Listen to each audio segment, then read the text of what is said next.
የአብይ ቅጥረኛ ሰራዊት በየጦር ግንባሩ እየተደመሰሰ ነው ያለው። በሌላ በኩል ደግሞ አብይ በዚህ ግንባር ይህን ያህል እዝ ደምስሰናል፣ የጦር አመራሮችን ገለናል እያለ ነው። የውሸት ፕሮፓጋንዳ ለምን አስፈለገ? ቅኝቱስ ምንድነው? መልካም። የውሸት ፕሮፓጋንዳው ለምን አስፈለገ የሚለው ለምሳሌ የኢሳት ፕሮግራሞች ተከታትለው ከሆነ በፕሮፓጋንዳ ተበልጠናል ብለው የሰሩት ፕሮግራም ታስታውሰው ይሆን? የኢሳት ማኔጂንግ ዳይሬክተሩ አንዳርጋቸው ጽጌ ልቃቂት ውጤት ነው የሚል እምነት አለ። ለምን ቢባል በአንድ በኩል የአፍ ዳገት የለውም ይባል የለ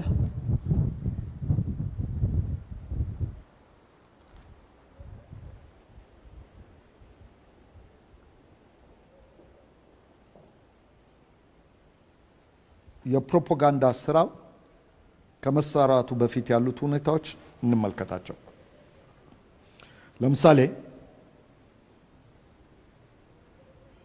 ቅድም ገልጫለሁ፣ ጦርነቱ ፓን አፍሪካዊ ለማድረግና ጸረ ምዕራባውያን ለማስመሰል አብይ አህመድ ሞራል የለውም። ግን ከፍሎም ይሁን አስገድዶም ይሁን ጎትጉቶ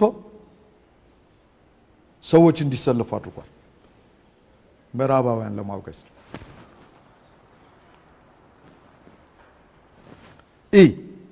ምዕራባውያን ተሸክሞት ያመጡት የእንጉዳጅ ልጅ ነው አብይ አህመድ። ነገር ግን ትናንት የአሜሪካ መንግስት በአባይ ጉዳይ ያደራድረን ብሎ አሜሪካ መሄዱን ተዘነጋና ከሉዓላዊነት ከእኩልነት ከወንድማማችነት ውጪ ግጭትን በሰላም ከመፍታት ውጪ ትናንትና ሲአይኤ እና ኤፍቢአይ ተቋማቶቼ ያደራጁልኝ ብሎ ጥሪ ማድረጉና መጋበዙን ተዘነጋና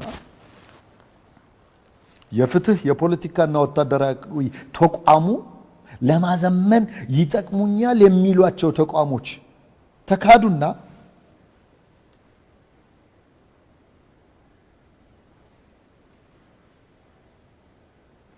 ኤርትራ፣ ሶማሊያ፣ የአረብ ኤምሬት ሀገራት እንደወዳጅ ምዕራባውያን ደግሞ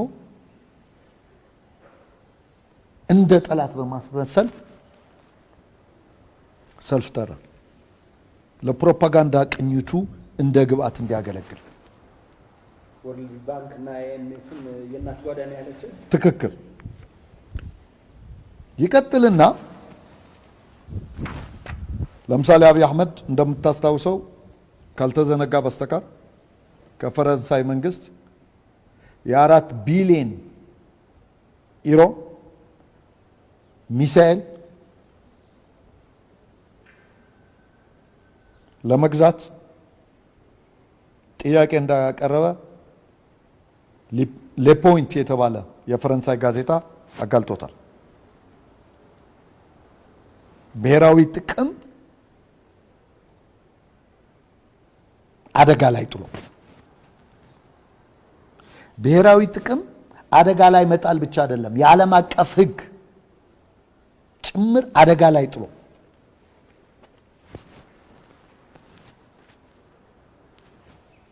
እንደሚታወቀው አብይ አህመድ ድም ሆነ ቡድኑ ለብሔራዊ ጥቅም አይጨነቅም። ብሔራዊ ጥቅም ማለት ፖለቲካዊ ማንነት ላይ ይመሰረታል፣ ኢኮኖሚያዊ ማንነት ላይ ይመሰረታል፣ ማህበራዊ ማንነት ላይ ይመሰረታል። ፖለቲካዊ ማንነት ስንል ስለ ኢትዮጵያ ህዝብ መጨነቅ ነበረበት። ስለ ኢትዮጵያ ግዛት መጨነቅ መቻል ነበረበት። ስለ ኢትዮጵያ ፖለቲካል ኢኮኖሚ ስንል ስለ ኢትዮጵያ ህገ መንግስት መጨነቅ ነበረበት።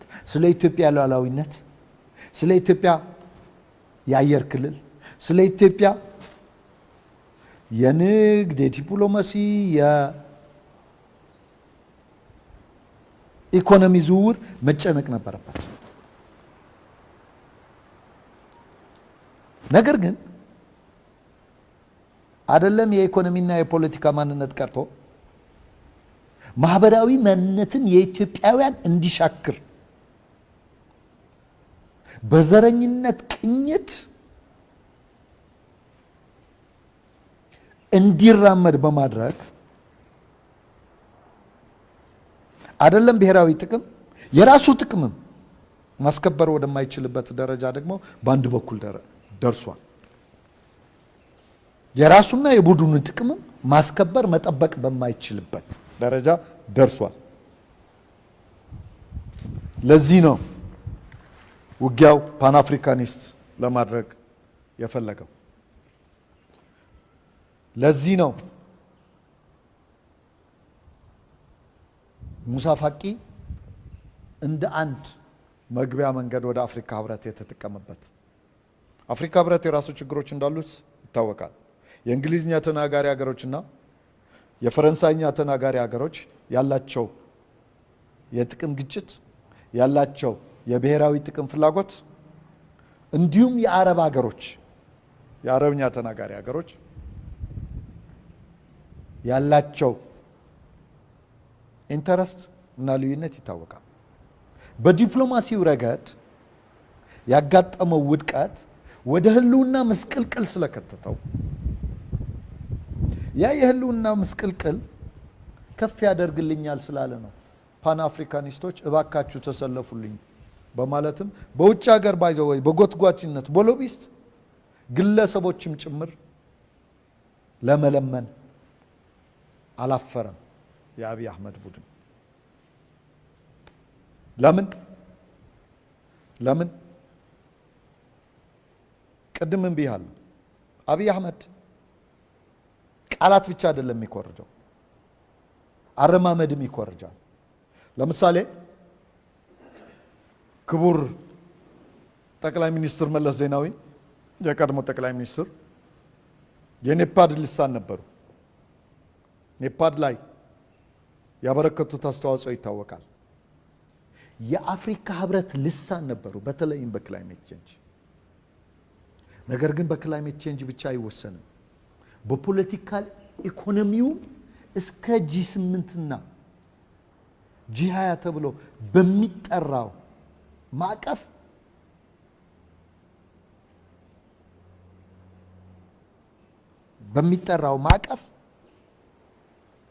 እንደ አንድ የአፍሪካ የመሪዎች ቁንጮ የሚታዩ መሪ የነበሩበት አገር ነው። ይህ ሀገር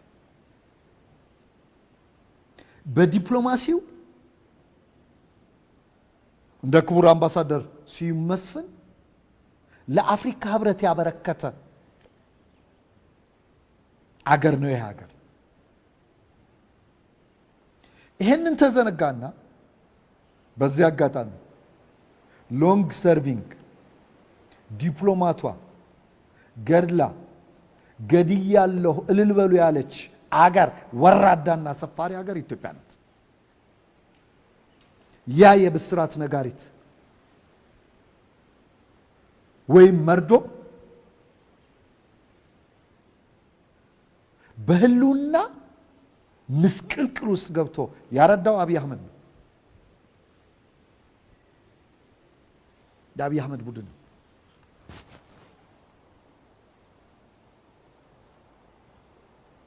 ይሄ አይደለም ለአፍሪካ ወንድሞቻችን ለዓለም ህዝቦች ያስተላለፈው መልእክት ሐቅ ላይ የተመሰረተ ስለሆነ ከህሊናቸው ሊታጠብ አይችልም፣ ፈጽሞ ሊጠፋ አይችልም። ይሄንን ለመበረዝ የውሸት ፕሮፓጋንዳዎችና ሰልፎች እንደ አንድ ስትራቴጂ መጠቀም ስለፈለጉ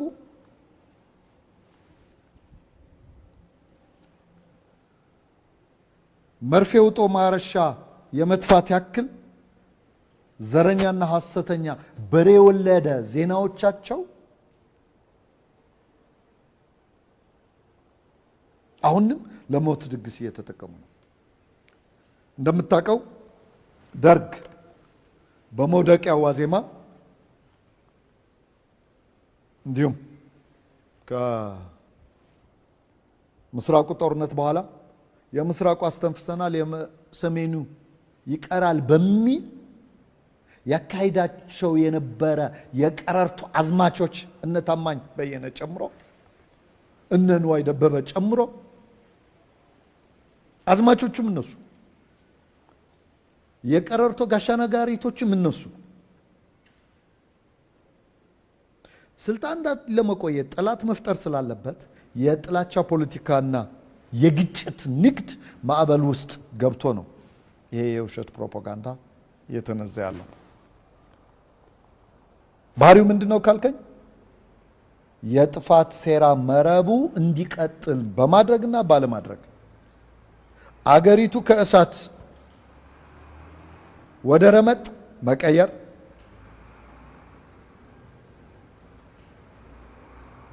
የነበራት የተስፋ ጭላንጭል ማለትም የቤተሰቦች የግለሰቦች የማህበረሰቦች መስተጋባራዊ ግንኙነትም ለመበጠስ ጭምር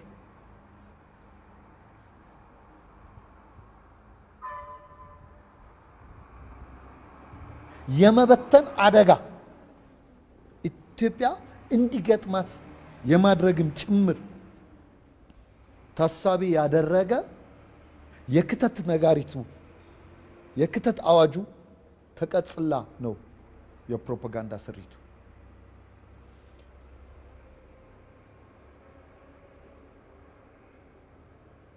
ነገር ግን አስተውለን ከተረዳ ነው ይሄ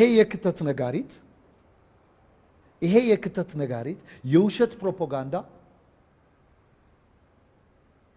እውነት ላይ ስላልተመሰረተ ደግሞ መልእክቱ ምንድነው ላልከኝ ያልቻልኩም መልእክት አለ። አልችልም፣ አልቻልኩም፣ ኮምፓስ አልባ ጉዞ ነው እየሄድኩ ያለሁት፣ እንኳንስ ፍሬ ሊያፈራ ወደ መሃንነት እየተቀየርኩ ነው፣ የፕሮፓጋንዳ ነጋሪቱ ጭምር የወፍ ሲሳይ የሆነብኝ ነው የሚል መልእክት እንዳለው ነው የሚገባኝ። እሺ ወደ ቀጣዩ ጥያቄያችን እንሄድና ይህንን ተከትሎ ሰሞኑ የትግራይ ወታደራዊ ኮማንድ ለአማራ ሕዝብ መግለጫ አውጥቷል። ይዘቱን እንዴት ገመገሙት? መልካም። ለኔ የትግራይ ሰራዊት ወታደራዊ ኮማንድ መግለጫ ከሶስት መሰረታዊ ምክንያቶች ብናየው፣ የመጀመሪያው የትግራይ ሰራዊት ተፈጥሮና ባህሪ እንደመነሻ ብናየው፣ የትግራይ ሰራዊት እንደሚታወቀው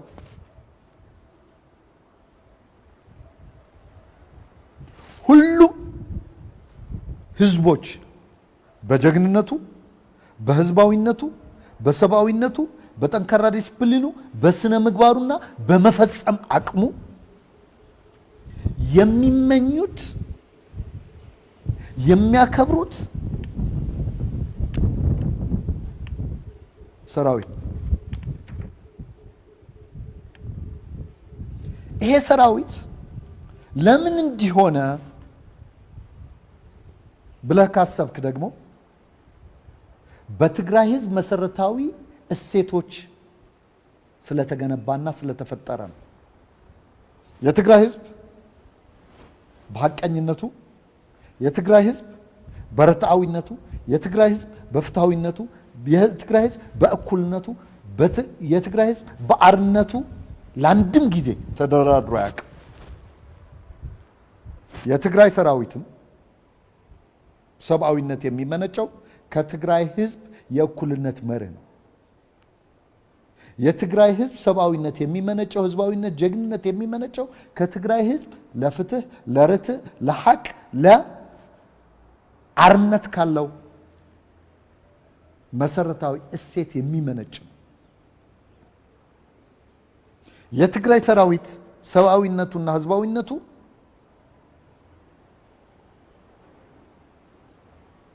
ለማናቸውም ህዝቦች ኢሰብአዊ ለሆኑ ኃይላት እድል እንዳይፈጠር ፍትሃዊ ዓላማ አንግቦ እየታገለ ያለ ሰራዊት ነው። ጸረ አረመኔያዊነት፣ ጸረ ጭፍጨፋ፣ ጸረ ግፍ ሰው በላውና አረመኔው የኤርትራ ሰራዊት ከአብይ ሰራዊት ጋር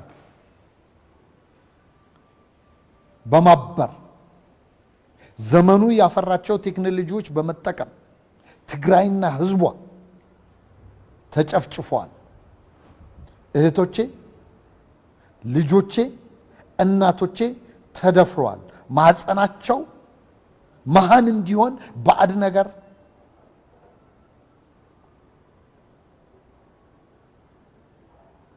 እንዲገባበት ተደርጓል። ወንድሞቼ፣ እህቶቼ፣ እናቶቼ፣ አባቶቼ፣ ልጆቼ ተገድሏል። ሀብትና ንብረቱ የትግራይ ህዝብ ወድሟል። ትግራይ እንደ ትግራይ እንድትበርስ ተደርጋለች። በሰሜን፣ በምዕራብ፣ በደቡብ ተቆራርሳ እንድትጠፋ ተደርጋለች ብሎ ጸረ ኢፍትሃዊ ድርጊት እየታገለ ያለ ሰራዊት ነው። ይሄ ሰራዊት ለራሱ ኢፍትሃዊ ድርጊት እንደማይመኘው ሁሉ ለማንኛውም ህዝብም ኢፍትሃዊ ተግባር አይመኝም። ለራሱ ኢሰብአዊ ድርጊት እንዲፈጸምበት እንደማይፈቅድ ሁሉ በሌሎች ህዝቦችም ኢሰብአዊ ተግባር እንዲፈጸም አይመኝም። ከዚህ አንፃር ልክ ደሴና ኮምቦልቻ እንደሰጠው ማስጠንቀቂያ ነው የትግራይ ሰራዊት ለደብረ ብርሃን እና አካባቢው ህዝብም የሰጠው ማስጠንቀቂያ የሰጠው ለመላው የአማራ ህዝብም የሰጠው ማስጠንቀቂያ የሰጠው። ስለዚህ የተለየ ባህር የለውም። ጊዜው ሲደርስ አዲስ አበባ ሲገባ ለአዲስ አበባ ህዝብ ማስጠንቀቂያ ሰጥቶ ነው የሚገባው። ለምን? ቅድም አንድ ነገር ገልጫለሁ። ይሄ ቡድን ጸረ ህዝብ ቡድን፣ ይሄ ቡድን ህዝብ እያዋረደ እየጨፈጨፈ የህዝብ ንብረት እየዘረፈ እያዘረፈ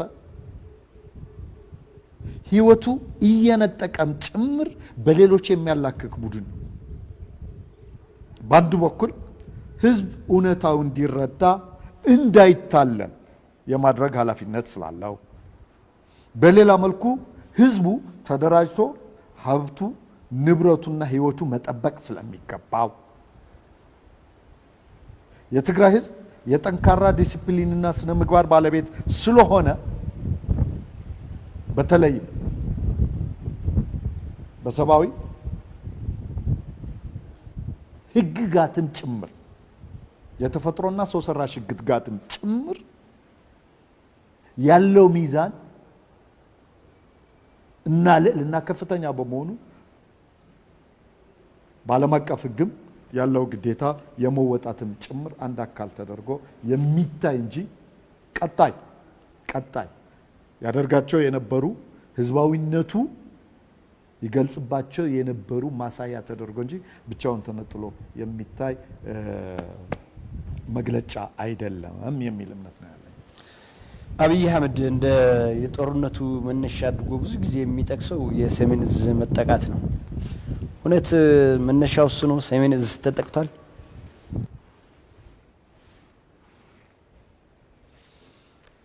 መልካም። ጥቅምት 24 ከማየታችን በፊት በርካታ ፍሬ ነገሮች ብናይ፣ በመሰረቱ የጦርነት ኢህአዴግ ስልጣን ላይ እያለም የነበረ ጦርነት እንደሆነ አንርሳ። ለምሳሌ የኤርትራ መንግስት ወይም የአፍሪካ ቀንዱ አያቶላህ ኢሳያስ አፈወርቂ እና አንዳርጋቸው ጽጌ፣ አሳምነው ጽጌ፣ ብርሃኑ ነጋ እና ሌሎችም ተጠቅመው ኢትዮጵያን የማተራመስ ስትራቴጂው የቆየ ነው። ይቀጥልና አብይ አህመድም ያኔ እንደና አንዳርጋቸው ጽጌ፣ ብርሃኑ ነጋ፣ ተፈራ ማሞ የመሳሰሉት በወቅቱ የተሻሉ ተላላኪዎች ለኤርትራ ማለት ስለነበሩ እድል ስላልነበረው ተላላኪ ሆኖ ሲያገለግላቸው ነበር። ከአብይ አህመድ አንፃር ካየ ነው ብዬ ነው።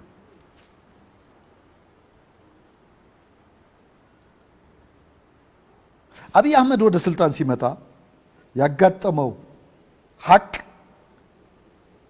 በአሸባሪዎች ሲመሩት የነበሩት ጦርነት በቀጥታ መፈጸም የመቻል እድል አገኘ። ባለፉት 3 ዓመታት 3 መሰረታዊ የጦርነቱ መነሻ መግለጫ ስምምነቶች እንመልከት። መንግስት መሰል ስምምነቶች። የመጀመሪያው ስምምነት የአስመራ መግለጫ ተብሎ የሚታወቀው በአብይ አህመድና በኢሳያስ አፈወርቂ የተደረገው ስምምነት ነው። የዚህ ደላላ አንዳርጋቸው ጽጌ እንደሆነ በቅርብ ቀናት ከኢትዮጵያ የመገናኛ ብዙሃን ካደረገው ውይይትና ከእስር ቤት እንደወጣና እንግሊዝ ሄዶ ከቢቢሲ ጋር ካደረገው ውይይት ጋር መረዳት ይቻላል።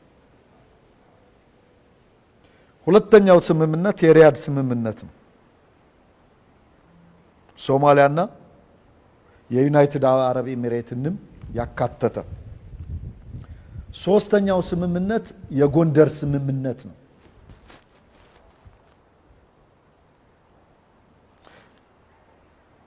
ይሄ አብይ አህመድ የገባበት ስምምነት ነው። በሌላ መልኩ የኢሳያስ አፈወርቂ ኢትዮጵያን የጦርነት ምድር የማድረግ ህልም ደግሞ በተለያዩ መግለጫዎች በራሳቸው የገለጹት ፍላጎት መኖሩን ደግሞ ማየት ይጠበቅብናል። እነዚህ መነሻዎች ይዘን 3 ነገሮች ብቻ ነው። የመጀመሪያው አሁን ለምሳሌ ትግራይ በምድርም ሆነ በአየር ከማናቸውም ህዝቦች ጋር ግንኙነት የላትም። ነገር ግን የተኩስ ልውውጡ ከመጀመሩ በፊት መንገድ ተዘግታለች ትግራይ። ደረጃው ነው አሁን ልዩነቱ።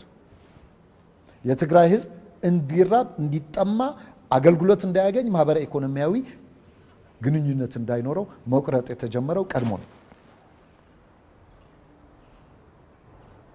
ሁለተኛው የትግራይ በኢኮኖሚ አሻጥርና መንገድ መዝጋት ስላልበቃ ስም የማጥፋት ዘመቻው ምንም እንኳን የቆየ ቢሆንም ስም ለማጥፋት ዘመቻው እንዲጠቅሙ የተለያዩ ከእግር እሳት እስከ ጸጉር ለወጥ ከካንሰር እስከ ጁንታ የሚሉ ስማስም እየተሰጠው እየተለጠፈበት ያ ህዝብ በስነ ልቦና ጦርነት፣ በኢኮኖሚ ጦርነት፣ በማህበራዊ ጦርነት አደጋ እንዲደርሰው ሲደረግ ነው የቆየው። ይቀጥልና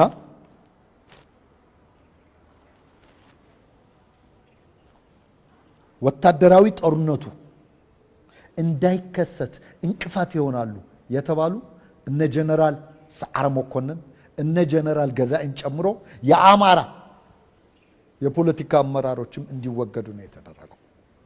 የጦርነቱ አካል ነው ያከ። ነገር ግን ጦርነቱ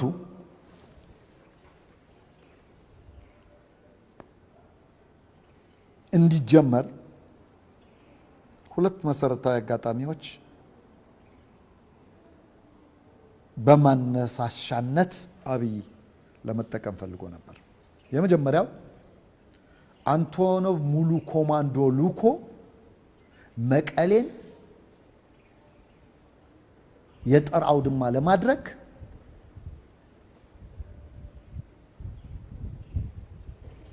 ከዓመት በፊት ያደረገው ሙከራ ከሸፈ።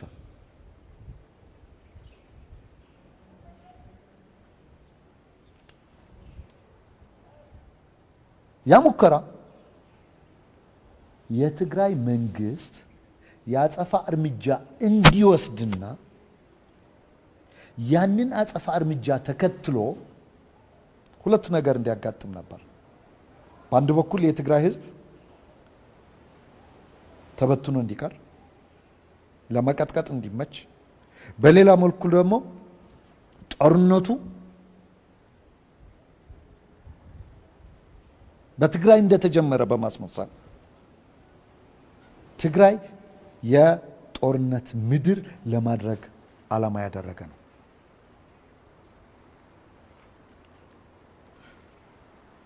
የትግራይ መንግስት በታሪክ ከሚታወሱና በአስተዋይነት ከወሰናቸው ውሳኔዎች አንዱ በአንቶኖቭ የመጣ ሊጨፈጭፈው፣ ሊያስረው፣ ሊገድለው የመጣ ኮማንዶ መጨረስ ይችል ነበር። አላደረገው። ምንድን ነው ያደረገው? አስረድቶ ነው ሸኝቶ የላከው። ለሰላም ያለው ፍላጎት ሊናወጥ ስለማይገባ። ነገር ግን ለጦርነቱ መነሳት ይሄ በቂ ምክንያት አልነበረም ለአብይ አህመድ። ሌላ አማራጭ ተጠቀመ። በአገሪቱ ያሉ እዞች፣ በወቅቱ የነበሩ እዞች ወደ 117,000 ሰራዊት ነበረው በወቅቱ። በሙሉ ትግራይን እንዲከቧት አደረገ። ልዩ ኮማንዶ ጎንደር ላይ ያስቀመጠ። ለምን? ሁለት ምስክርነቶች እናንሳ። አንዱ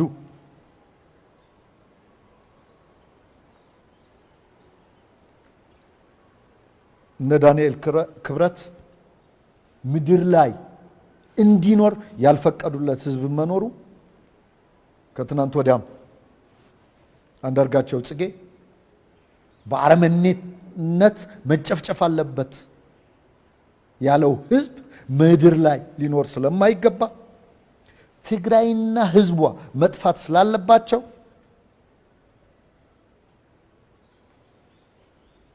ይሄ ለዘመናት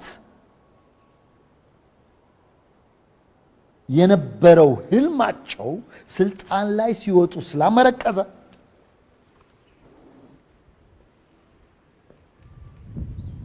ጦርነቱ ለመጀመር በ3 ሳምንትም እንደሚጨርሰው ለዲፕሎማቲክ ኮሚኒቲው ከ24 በፊት ነው አብይ አህመድ የገለጸው። እነዚህ ሰራዊቶች ያንቀሳቀሰው ከ24 በፊት ነው። በተጠንቀቅ የቆሙት 22 ነው ባይዘው በተጠንቀቅ በግዳጅ ተጠንቀቅ የቆሙት።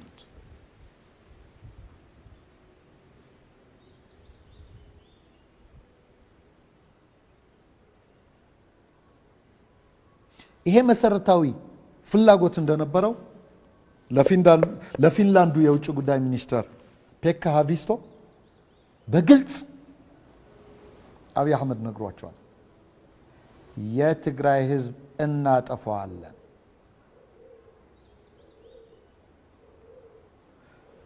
የ100 ዓመት ወደ ኋላ እንመልሰዋለን። ዘር እንደ ዘር በጦርነት እንደሚያጠፋው አብይ አህመድ በልሳኑ ያረጋገጠው ነው። ስለዚህ ጦርነቱ የተጀመረው 24 አይደለም፣ የቆየ ጦርነት ነው። ጦርነቱ ምርጫ ስላደረግንም የተከሰተ አይደለም። ነገር ግን ምርጫ ሲደረግ እናቶች ያለቅሳሉ፣ ከተሞች ይጨፈጨፋሉ፣ ይወድማሉ ብሎ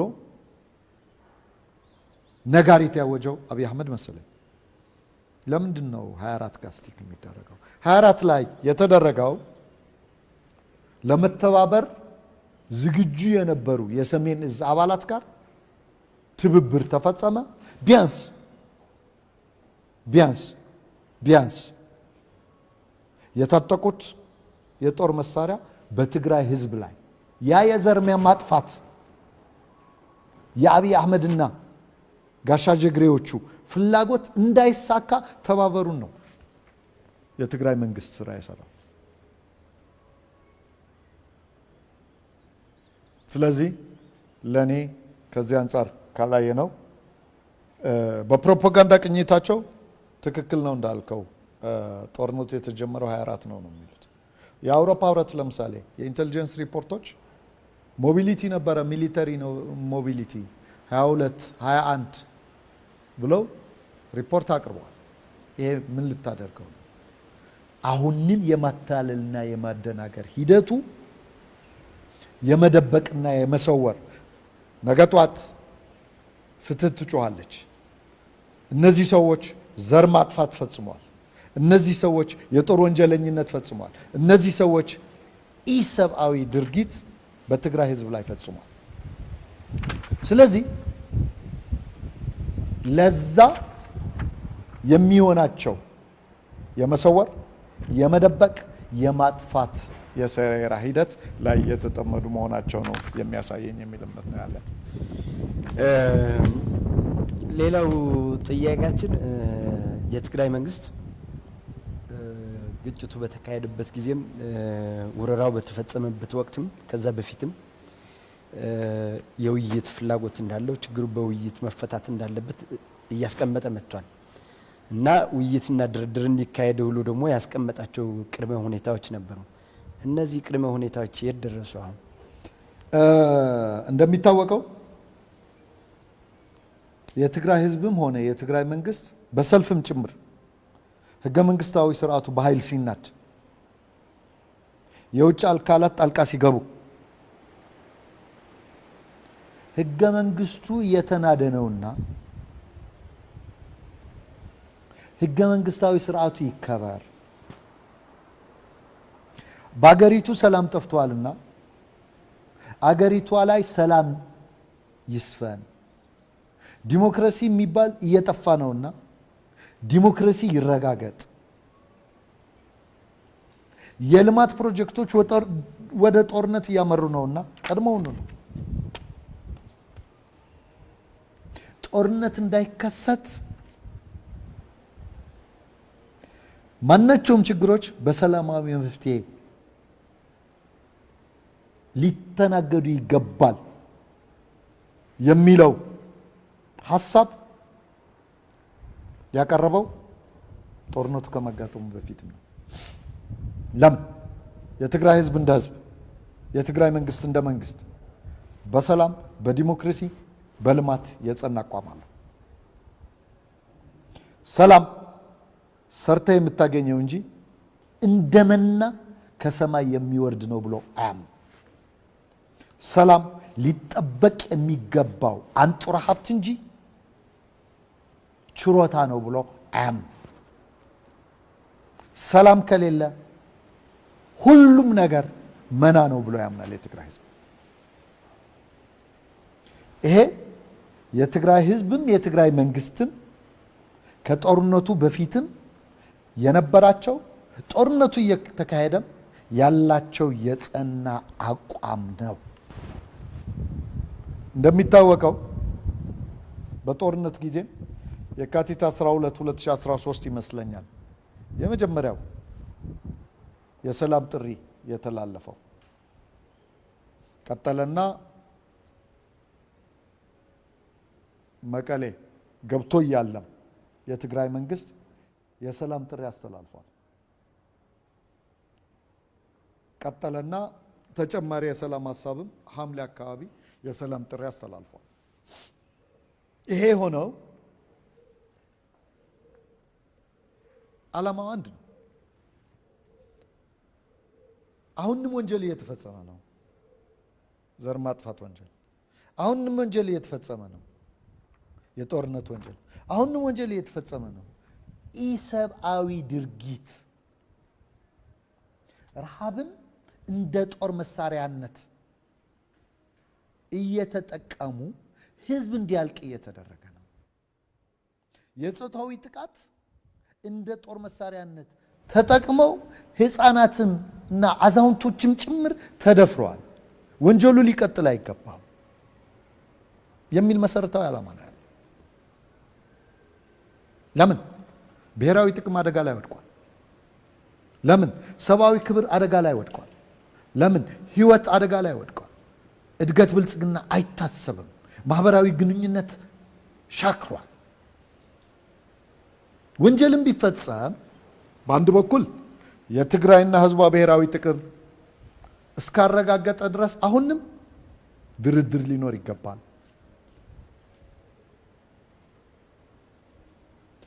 የሰብአዊ ክብር እስካረጋገጠ ድረስ አሁንም ድርድር ሊኖር ይገባል። ወንጀል ተፈጽሟል፣ ትክክል ነው። በገለልተኛ አካል ሊጣራ ይገባል። ወንጀል ፈጻሚዎቹ ወደ ፍትህ ሊቀርቡ ይገባል። ነገር ግን ጊዜ የማይሰጥ ክስተት አለ። የትግራይ ህዝብ እንደ ህዝብ ለረሃብና ለቸነፈር ተጋልጧልና ራሱ በላቡ በመፍጠር ችሎታው በካፒታሉ ያከማቸው ሀብትም ጭምር እንዳይዘዋወር ታግዷልና ከባንክ አውጥቶ እንዳይበላ ተደርጓልና የአገልግሎት መስመሮች በሙሉ ተዘግተውበታልና እነዚህ ከፈቱለት ነው ያለው። ምን ማለት ነው? ወንጀል አይፈጸም፣ ወንጀል አይፈጸም።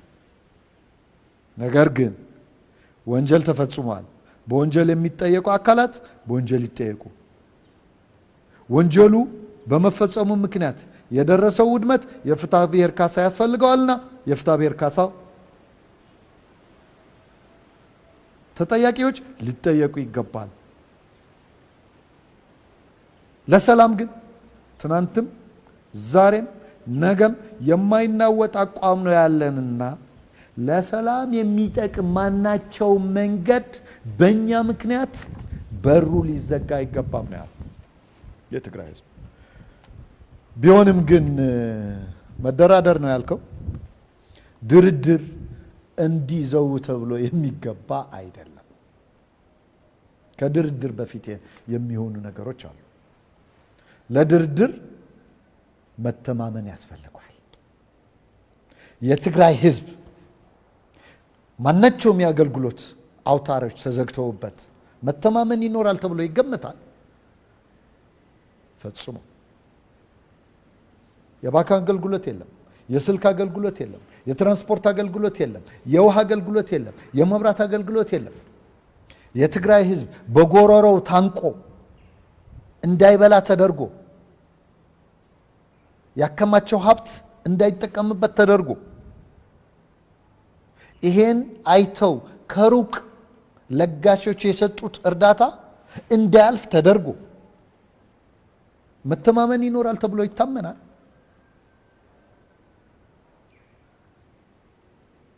ይባስ ብሎ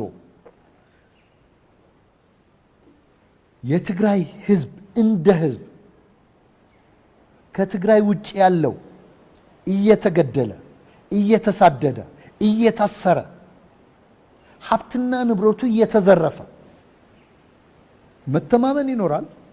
ወንጀሉ እየቀጠለ ነው። ወንጀሉ እየቀጠለ ነው። ስለዚህ ድርድር በአንድ በኩል መተማመን ይፈልጋል፣ በሌላ በኩል ለድርድሩ ቅርጠኛ መሆን ይፈልጋል። በምኑ? በድርድሩ ዓላማ፣ በድርድሩ ይዘት፣ በድርድሩ ውጤት፣ በድርድሩ መርህ፣ በድርድሩ ሂደት፣ በድርድሩ መሰረታዊ እሴቶች ቁርጠኛ መሆን ይፈልጋል። ነገር ግን የአብይ አህመድ መንግስት እዘምታለሁ ክተት ተከተሉኝ አይደለ እንዴ? ስለዚህ ድርድር ተግባር ይፈልጋልና ተግባሩ ወይም እውነታው ይሄንን አያሳየም። ወደ ጦርነት እያዘመትክ የክተት አዋጅ እያወጅክ ማጎሪያ ህዝብ እንደ ህዝብ እያስገባ እየገደልክ እየዘረፍክ ለስደት እያጋለጥክ ድርድር ይኖራል የሚል እምነት የዋህነት ነው።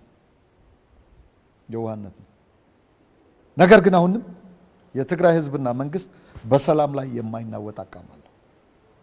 በአንድ እጅ ማጨብጨብ ስለማይቻል ፈተና ላይ ወድቆ ካልሆነ በስተቀር አሁንም በሰላም ላይ ያለው የጸና አቋም የማይናወጥ መሆኑ ማንኛው ህዝብ እንዲያውቀው ያደረገ ይመስለኛል። ይሄን ነው ማለት ነው። ወደ ሌላው ጥያቄያችን እንሸጋግርና በፋሽስቱ ቡድን በአምባገነኑ ኢሳያስ አፈወርቂና በተስፋፊ የአማራ ሰራዊት በትግራይ ህዝብ ላይ የጄኖሳይድ ወንጀል ተፈጽሟል። ይህ ከህግ አንጻር እንዴት ይታያል? የተባበሩት መንግስታት የሰብአዊ መብት ኮሚሽንና ኢሰመጉ እየተባለ የሚጠራው የኢትዮጵያ ተቋም በመተባበር አደረግነው ያሉት ጥናት ጄኖሳይድ በትግራይ ህዝብ ላይ አልተፈጸመም የሚል እንድምታ ያለው አይነት የውሳኔ ሀሳብ ይዘው መጥቷልና የጥናት ውጤት ብለው ይህስ እንዴት ይታያል?